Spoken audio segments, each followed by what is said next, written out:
بلکہ ہم خود بھی قرآن و حدیث کی تعلیم حاصل کریں گے. ہمارے بچے جو بی اے کر چکے ہیں، ایم اے کر چکے ہیں، لطف تو یہ ہے نا کہ دنیا کی تعلیم جس نے حاصل کی ہے وہ دین کی تعلیم حاصل کرے. وہ صرف ایسے مولوی سے جو صرف دین کی تعلیم ہے اس کے پاس، اس سے بہت زیادہ اللہ کے دین کا کام کر سکتا ہے. کیوں؟ اس لیے کہ وہ دوسری تعلیم بھی جانتا ہے. حضرت عمر رضی اللہ عنہ نے فرمایا کہ جب تک تم کفر کو جانتے پہچانتے رہو گے کہ کفر کیا کہتا ہے، اس وقت تک اسلام کو خطرہ ہی کوئی نہیں. جاہلیت کو پہچاننے والے جب تک باقی رہیں گے کہ جاہلیت کیا کہتی ہے، کفر کیا کہتا ہے، اسلام کو کوئی خطرہ نہیں. لیکن جب کفر کو جاننے والے مٹ گئے پھر اسلام ایک ایک کڑی کر کے ٹوٹ جائے گا. یہ حضرت عمر کا فرمان ہے.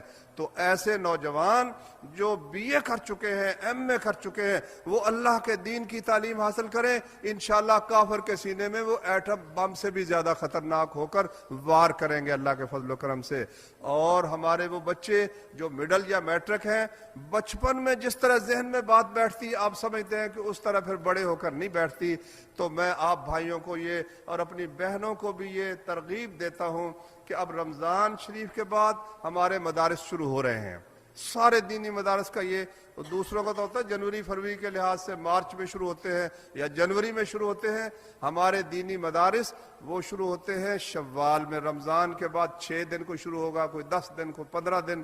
اب یہ وقت ہے کہ آپ اس مبارک مجلس میں ارادہ کریں کہ ہم کم از کم اپنا ایک بچہ، اول تو ہم خود بھی انشاءاللہ العزیز، اگر کوئی شخص 6 سال نہیں دے سکتا وہ 1 سال دے دے، قرآن کا ترجمہ پڑھ لے، کچھ حدیث رسول صلی اللہ علیہ وسلم پڑھ لے. اتنا ہی انشاءاللہ العزیز کافی ہے. اور اگر کوئی زیادہ وقت دے سکتا اپنے بچوں کا تو میں آپ بھائیوں کو اور بہنوں کو دعوت دیتا ہوں. تو آپ لوگ خود بھی، میں سب سے پہلے ان نوجوانوں کو کہتا ہوں، دیکھو نا، میں نے دیکھا ہے پی ایچ ڈی کرنے کے لیے نا بال سفید ہو جاتے ہیں، پڑھنے کے لیے باہر گئے ہوئے ہیں، بی اے کر چکا ہے، ایم اے بھی کر چکا ہے، پی ایچ ڈی کے لیے جناب علی عمر اپنی جو ہے وہ گنواتا ہی چلا جا رہا ہے، برباد ہی کرتا چلا جا رہا ہے. تو اس کو کسی کام میں لگا لو، کوئی 2-4 سال اللہ کی دین کی تعلیم حاصل کرنے کے لیے اپنے آپ کو وقف کر دو. انشاءاللہ العزیز اللہ تعالیٰ آپ کو دنیا میں بھی سعادت عطا کرے گا، آخرت میں بھی خوش قسمتی عطا کرے گا.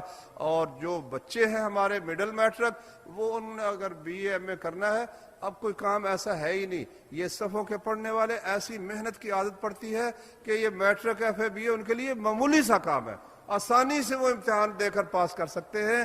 تو میں آپ کو یہ دعوت دیتا ہوں کہ اپنے بچوں کو دین کی تعلیم دیں. اور جو بڑے ہیں وہ جس طرح عراق کے گلی کوچوں میں جنگ ہو رہی ہے اس طرح تیار ہو جائیں.